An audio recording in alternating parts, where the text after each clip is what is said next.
কোনোভাবেই যেন থামছে না ইরান। তেহরানের একের পর এক মিসাইল, ড্রোন হামলা আর ক্ষেপণাস্ত্র নিক্ষেপে রীতিমতো নাজেহাল অবস্থা ইসরায়েলের বিভিন্ন শহর। এরই মধ্যে ইরানের ভয়াবহ হামলার মুখে ট্রাম্প যুদ্ধ বন্ধের আহ্বান জানালেও ইরান যুদ্ধ চালিয়ে যাওয়ার ঘোষণা দিয়েছে। আর মধ্যপ্রাচ্যে চলমান যুদ্ধের উত্তাপের মধ্যে প্রথমবারের মতো নতুন ধরনের শক্তিশালী ক্ষেপণাস্ত্র ব্যবহার করেছে ইরান। চলমান ইরান যুক্তরাষ্ট্র ও ইসরায়েল সংঘাতের 16তম দিনে প্রথমবারের মতো সেজিল-2 ক্ষেপণাস্ত্র নিক্ষেপ করেছে ইরান।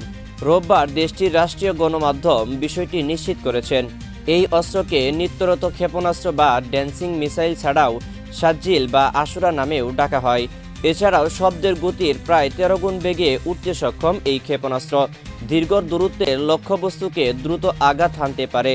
এটি ইরানের নিজস্ব প্রযুক্তিতে তৈরি একটি শক্তিশালী মাঝারি পাল্লার ব্যালিস্টিক ক্ষেপণাস্ত্র, যা সর্বোচ্চ 2000 কিলোমিটার দূরের লক্ষ্যবস্তুকে আঘাত হানতে পারে।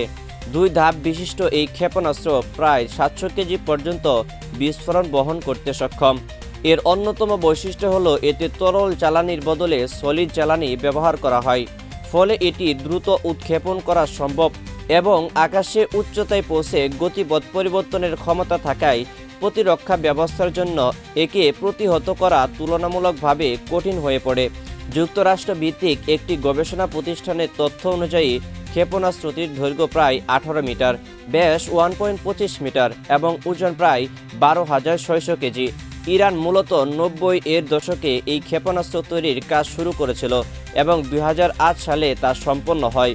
একই বছর প্রথমবারের মতো পরীক্ষামূলকভাবে উৎক্ষেপণ করা হয়েছিল সেজিল। বর্তমানে এর দুটি সংস্করণ রয়েছে, সেজিল-1 ও সেজিল-2। এর মধ্যে সেজিল-1 স্বল্প পাল্লার হলেও রোববার যে সংস্করণটি ব্যবহার করা হয়েছে সেটি হলো মাঝারি পাল্লার সেজিল-2।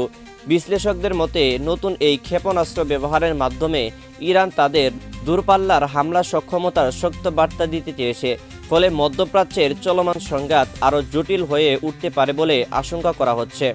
আপনারা দেখছেন নিউজ বাংলা 20। দেখা হচ্ছে পরবর্তী কোনো নতুন আপডেট সংবাদ নিয়ে।